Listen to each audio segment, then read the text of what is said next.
उमरखेड तालुक्यातील नागापूर येथील जिल्हा परिषद शाळेला ISO नामांकन प्राप्त झालं आहे।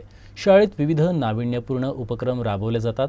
या शाळेत पालकमंत्री संजय राठोड यांनी भेट दिली। या भेटीत शाळेतील विविध शैक्षणिक उपक्रमांनी पालकमंत्री अक्षरशः भारावले। जिल्ह्यातील प्रत्येक शाळा नागापूर सारखी असावी अशा शब्दात त्यांनी शाळेचं कौतुक केलं। नागापूर येथील शाळेत शैक्षणिक अभ्यासक्रमासह डिजिटल वर्गखोल्या, स्क्रीनसह डिजिटल प्रोजेक्टर रूम, संगणक प्रयोगशाळा, ई-लर्निंग सुविधा, सप्तरंगी परिपाठ, किलबिल वाचनालय, सर्व वर्गखोल्यांमध्ये CCTV, भौतिक सुविधांमध्ये सांस्कृतिक कार्यक्रम, रंगमंच यासह विविध गोष्टी या शाळेत उपलब्ध होत्या। पालकमंत्र्यांनी शाळेला भेट दिल्यानंतर डिजिटल वर्गखोली, संगणक लॅब, मुख्याध्यापकांचा आगळावेगळा कक्ष, खेळाच्या सुविधांची पाहणी केली, शिक्षकांशी संवाद साधला व विविध उपक्रमांचं कौतुक देखील केलं।